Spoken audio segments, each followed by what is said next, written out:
Edey, if he's playing next to a Chet Holmgren type and his role is to play drop coverage and sit near the rim, he might be a better NBA defender than a lot of people are expecting him to be.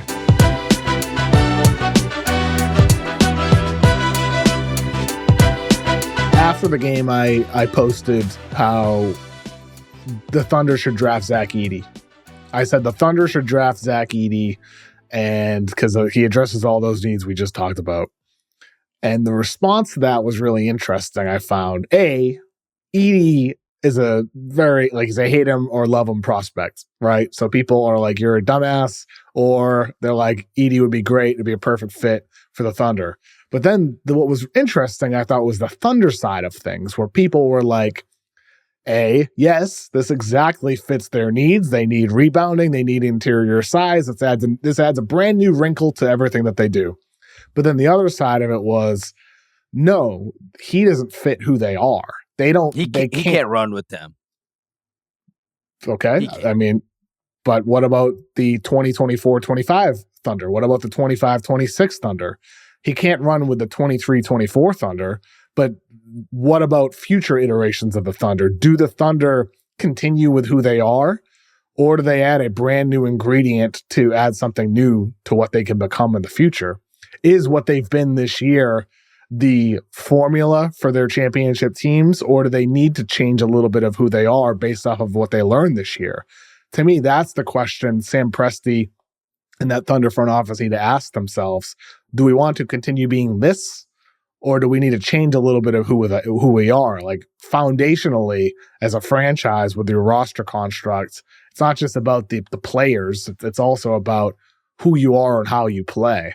And that's where I think, whether it's Zach Edey or trading up for Donovan Clingan, the UConn center, or even drafting Khalil Ware out of Indiana, who can shoot threes a bit. He shot over 40% this year at Indiana. Like, whoever it is, whatever the big is. I don't think it needs to be a young guy either. Just have somebody that can rim protect and give you another look. How about in that case, wait for, see what the Sixers do this offseason and see if Joel Embiid demands a trade?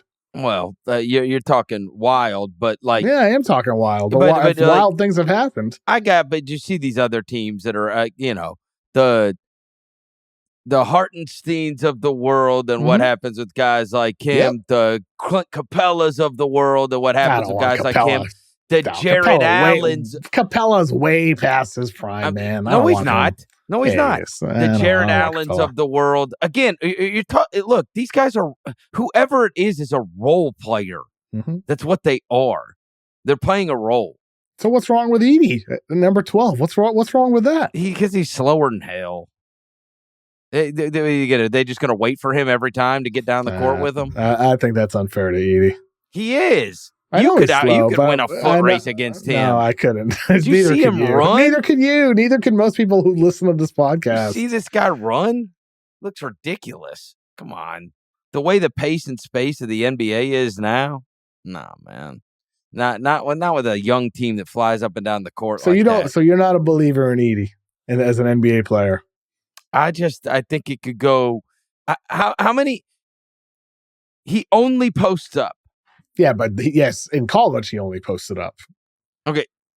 But in the NBA, if he's playing in pick and roll with SGA or Jalen Williams, he suddenly becomes... He's not shooting jumpers. No, I never said shoot jumpers. He suddenly becomes a lob guy. He suddenly becomes a guy that beats up on switches. He suddenly becomes a guy that's cleaning up rebounds on the roll. If SGA drives and misses a layup, he becomes a guy that's standing in the dunker spot looking for lob opportunities. And yes, as a guy who has shot over 70% from the free throw line and has really good touch on hook shots and floaters in the lane and has practiced his three-pointer over the years, if he were to go to OKC, who has the best shooting coach in the world, and Chip England, yes, there's a chance that he could become a spot-up three-point shooter. I think his, quote, improvement, his massive improvement and a different player is wildly overstated. That's what I think. I think he is who he is. And it's great in college, but there's a reason he went back to school. He had to. And I don't know what is that radically different about him. He is still a non-entity defensively. Yeah, we'll see. He is. We'll see. We'll see. That guy, we'll that guy see. should average 50 blocks a game. Yeah, I know, but he didn't. He didn't because all you have to do is stand see in front of the basket. Yeah, I know. But like sometimes he wouldn't even contest. Like I think you can look at Edey. That's my issue. You can. I understand. Like you can, but part of that is because he was so important to their offense. He was the center of everything that they did. Part of that was like having him avoid foul trouble. But then you could see blocks like the one he had against Dalton Connect in the game with Tennessee, where he looked like an amazing rim protector in that moment, in that big clutch play down the stretch of the game. Edey, if he's playing next to a Chet Holmgren type and his role is to play drop coverage and sit near the rim, he might be a better NBA defender than a lot of people are expecting him to be. Situation is so important, Chris. I'm not saying he's going to be I'm not totally sold on Edey as like some high-level player in the NBA, but I'm very intrigued by him in certain fits and certain situations. And to me, if I'm Edey's camp, I'm doing everything in my power to get him to go to Oklahoma City, because to me, that's a perfect basketball situation for him. Whether it's perfect for Oklahoma City, that remains to be seen. That's dude like it rooted in whatever Presti's vision is for how he builds this thing out moving forward. But to me, like in the Edey side, you want OKC at number 12. So I would just say, again, enough on Zach Edey. I'm not telling you the guy's going to be a bum. What I am going to tell you is nobody runs post-ups in the NBA. And that's 99% of his offense. We'll see. It just is. Yeah, well, 99% of his offense. Yeah. I mean, it's a lot of big roles in college, and then they get to the NBA, and he's not a great defender. And then in the NBA, they become screen and roll guys. I can't even have him get out. I can't even have him get out away from the basket without it just being torch city. He's not getting back. He's not one of those guys that can recover. And so, I don't know.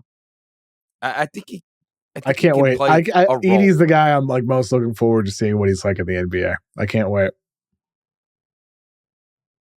Well, we'll get to see him. I hope he's really good. Personally, I'm rooting for him. I'm sure you do. I am. I wish maybe I'll have his jersey back there at some point. I wish he was French. You'd really be in love with him. Get an Edey OKC jersey. Look, I'll say this for Oklahoma City. SGA said something at in the press conference after the series, and he said, it's moments like this that make champions, and that's true. Yeah. Who knows what their trajectory is going to be? Who knows? You never know the way it's all going to match up. We certainly would have never fathomed in a million years that we'd be talking about the Pacers in an Eastern Conference final. So you never know the way this stuff is going to go, but they got some scars for sure. And I thought fought very, very hard in a highly, highly competitive series against Dallas.